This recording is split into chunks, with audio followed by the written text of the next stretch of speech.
Okay, welcome back to Mr. E's Math Time, Week 6, Video 3 for the week. This one's a little more complex. We'll be looking at BB11 first. What we're talking about is complex shapes. So, a couple vocab words to think about. I'm going to use the term composite. I'm going to use the term complex, kind of interchangeably. But the idea is a composite shape, actually I should probably modify that real quick. A composite polygon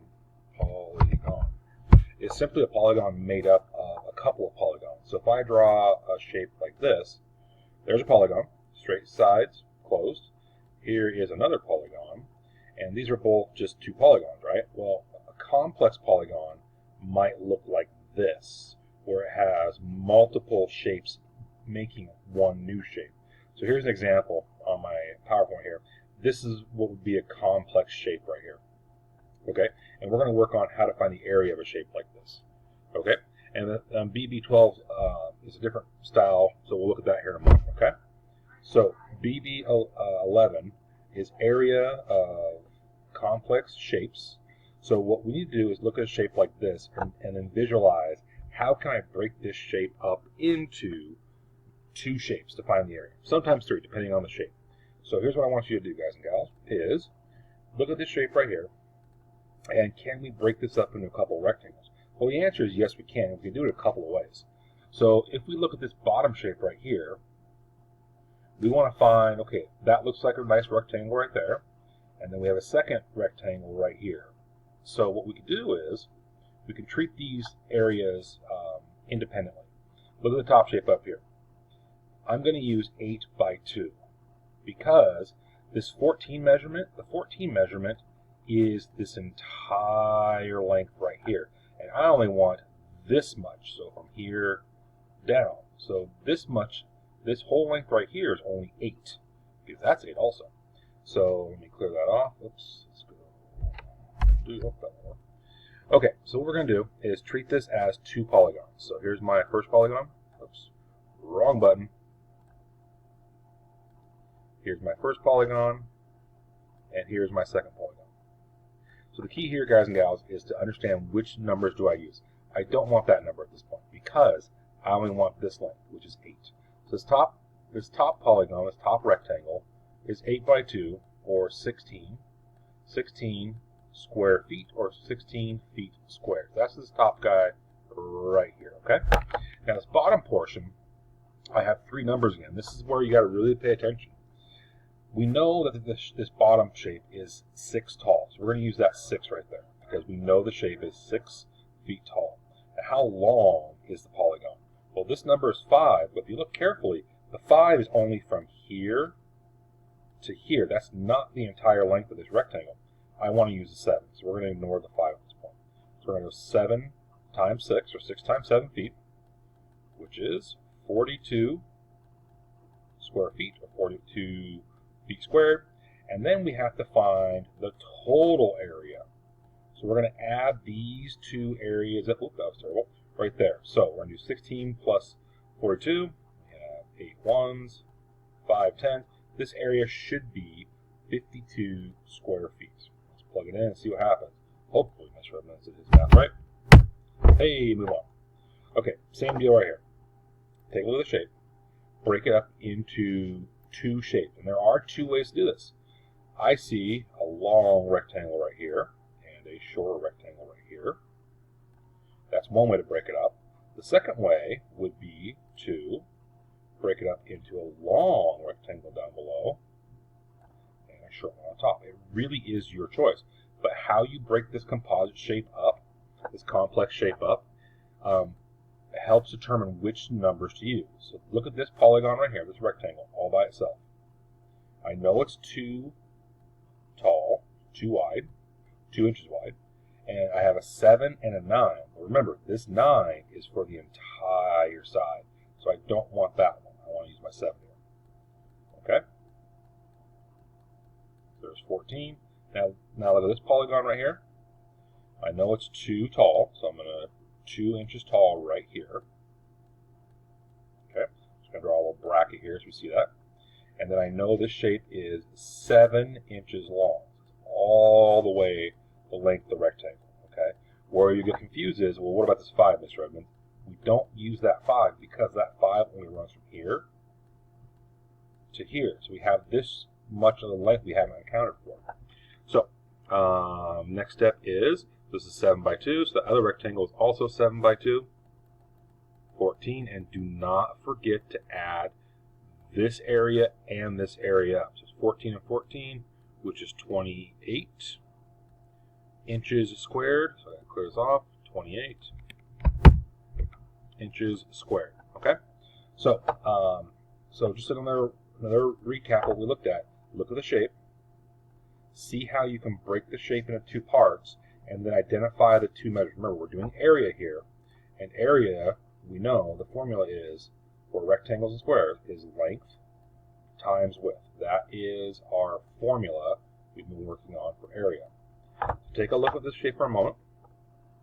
Think about how we'll break it up, and there's 2 possibilities. We can do one rectangle right here on top, and then a small chunk here on the bottom, or we can do this entire rectangle right here, and a small one on the side.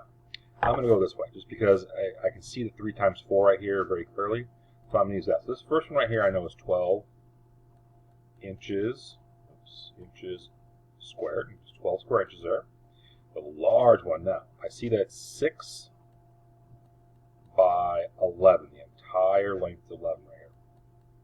So I know 6 by 11 is 66 inches squared. Now remember, this is the point of programming, we're good at math, bad at directions. We want the total area. So we want to add this 66 inches and 12 square inches together to get 78. So 66 plus 12, 78 square inches. Plug that in, 78, and move on. So work on that, kids. Breaking the shape up into 2 clearly defined rectangles.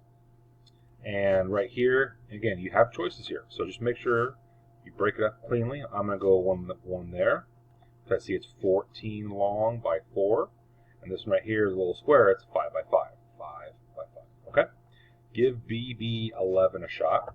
Now BB12 is a little bit different, but we're going to find the area between 2 rectangles. So it is a little more complex. So here's what I want you to think about. We're going to have 2 shapes. Your job is to find the area of the shaded region. So the shaded region for us is not the hated region. The shaded region. So that means the green section right here. Okay? Here's how you do it, guys and gals. So you think about this large rectangle right here, or excuse me, square. And you think about, okay, what's the area of the whole thing? Just ignore this inner part for a moment. Well, I know this whole thing is 5 by 5. Well, I know that 5 by 5 is a square, and it's 5 yards by 5 yards. So this area is 25, we do a square, SQ, square yards, okay? This might be like a nice big large garden area possibly, or a patio. So it's a massive patio. So it's 25 square yards.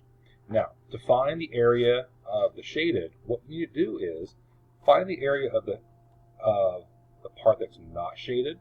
So this square inside right here is 3 by 3. So let's take a 3 by 3. And mental math tells me 3 by 3 is 9 square yards. Now what you do is you want to subtract this inner white part right here. That will give you the leftover part here. So you take 25 square yards, take away the 9 not shaded green area, you end up with 16. Don't forget your regrouping here, guys and gals. 16 square yards left. That's the green area. Okay? So we click 16 and move on. So same strategy. Find the area of the total, the largest shape you see. In this case, the whole shape is 9 by 9. 9 by 9 is 81 meters squared. Then we consider, okay, how much is not shaded? Well, this is 4 by 4, and 4 by 4 is 16. Okay, if you're wondering where Mr. Edmonds got these numbers, 9 by by 9. The whole thing, if that white thing wasn't there, is 81 meters. Now I know that gap in the middle is 4 by 4, which is 16. Simply subtract those two areas, and that will leave you with the pink part left, okay? So again, don't forget normal subtraction rules. I cannot take away, well, I'll get a negative number if I do 1 minus 6, but we're not doing negative numbers. So 11 minus 6 is 5 ones. Oops, 6 tens. So we have 65 meters of this pink area on the outside here. It's a beautiful drawing, I know. I think I said 65. Let's make sure I'm right. Okay, cool. So same deal here. Now, this shape's a little offset. Doesn't matter. We're still going to examine it as though there is a large, the whole thing is blue first, right? 10 by 10, I'm not going to show the math on that. 10 by 10, we know, is 100. Oops, centimeters squared. Then we're going to take this area of the inner square here, the white area. 7 by 7 is 49. Oops, 49. Subtract that up. Now we have 51. All right, so give the levels B, B down here. They actually change it to rectangles. Doesn't change anything. We're still going to find the area of the outer shape, which is, in this case, it's 5 by 6. 5 by 6 we all know is 30 feet squared. The inner right here is 3 by 2. 3 by 2 is 6. Subtraction, 24 square feet for the shaded blue. Okay? All right. 24. Whoops, I hit a button. I don't know what button that was. It kicked me out. Okay, there we go. 24. So, guys and gals, give level BB11 and BB12 a shot. I know you do great. If you have questions, let me know. And other than that, kids, have a great day.